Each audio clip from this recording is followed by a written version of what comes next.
Good afternoon. Thank you for joining us for the presentation.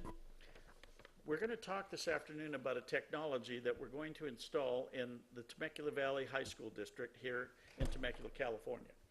And I'd like to give you just a brief background on where we are with this, but basic budget cuts on the state and federal level have left school districts throughout the country with much less working capital than they've had in the past. Programs have been cut, teacher salaries have been cut, positions have been cut, and we have a proposal before the district at this point, which is going to require that we constitute an energy management plan, install it in the district, and what we will do is we will actually be able to mitigate the costs of energy by creating huge savings, as much as 70% throughout the district and all of the schools, by installing a very simple technology that is very energy efficient and maintenance free, basically, much less than the existing heat pumps and cooling stations that require constant maintenance and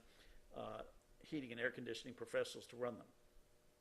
The building engineers in each of the schools will be trained in what we call building engineer program, and we will show them how the technology works, and they will be in charge of seeing how this works, tending to it on a daily basis, and making sure that everything's ongoing on a daily basis without any interruptions.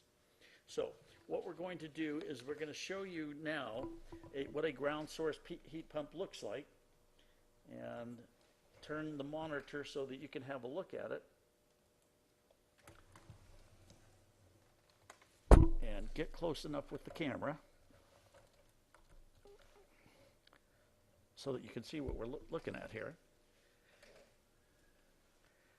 A ground source heat pump is called just that, and the reason is that the closed loop piping is under the ground, and it can be either vertically installed as this is, or horizontally installed at 5 feet below the surface or deeper, at which time the solution that's in the pipes, which is either glycol and or water or combination thereof, can be circulated through the whole system.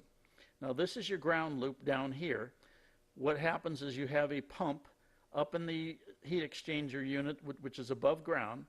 So the 55 degree, which is constant ground temperature in our region, temperature on the refrigerant comes up into the condensing unit, will then be treated either by heating it or cooling it. In this case, if we're going to be doing air conditioning, you have a unlimited supply of 55 degree temperature water, which can be just blown in to the ductwork, which is actually in the buildings existing.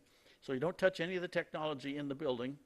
And then they're actually going to have an unlimited supply of cooling, which will eliminate probably, in this instance, 70–80% of your energy that's used to heat and condition the building.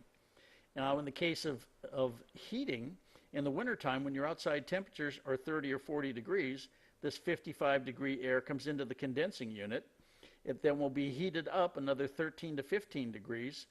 The air will then be ducted into the building. So instead of taking 30 or 40 degree outside air and using that as your makeup air, you're just taking air in roughly 13 to 15 degrees of heat you're applying to it, which is much less than 40 or 50 degrees, and therefore it uses much less energy, and you're ducting that directly into the building.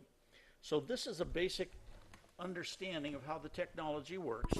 It's very inexpensive technology, other than the costs of actually developing your system and putting it in place, which we will do with grants that are available through the State Public Utilities Commission and the State Energy Commission, which have been through energy savings programs, tariffs that have been put on energy bills on a monthly basis, created hundreds of millions of dollars, which currently aren't being utilized because there aren't programs. So this will be set up as a demonstration project.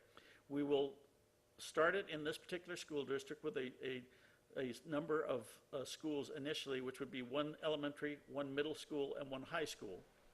We will then go forward, and after those are successfully installed, install it in the rest of the schools in the district. So we're very confident that this will create an energy savings in the district of roughly 70%, which will mean that if the district's currently spending $10 million, our total energy bill for the year will be $3 million, and that $7 million can be used to retain teachers, to buy materials and so forth, that otherwise will be cut out of the budget starting this very year on July 1st. Thank you for your attention.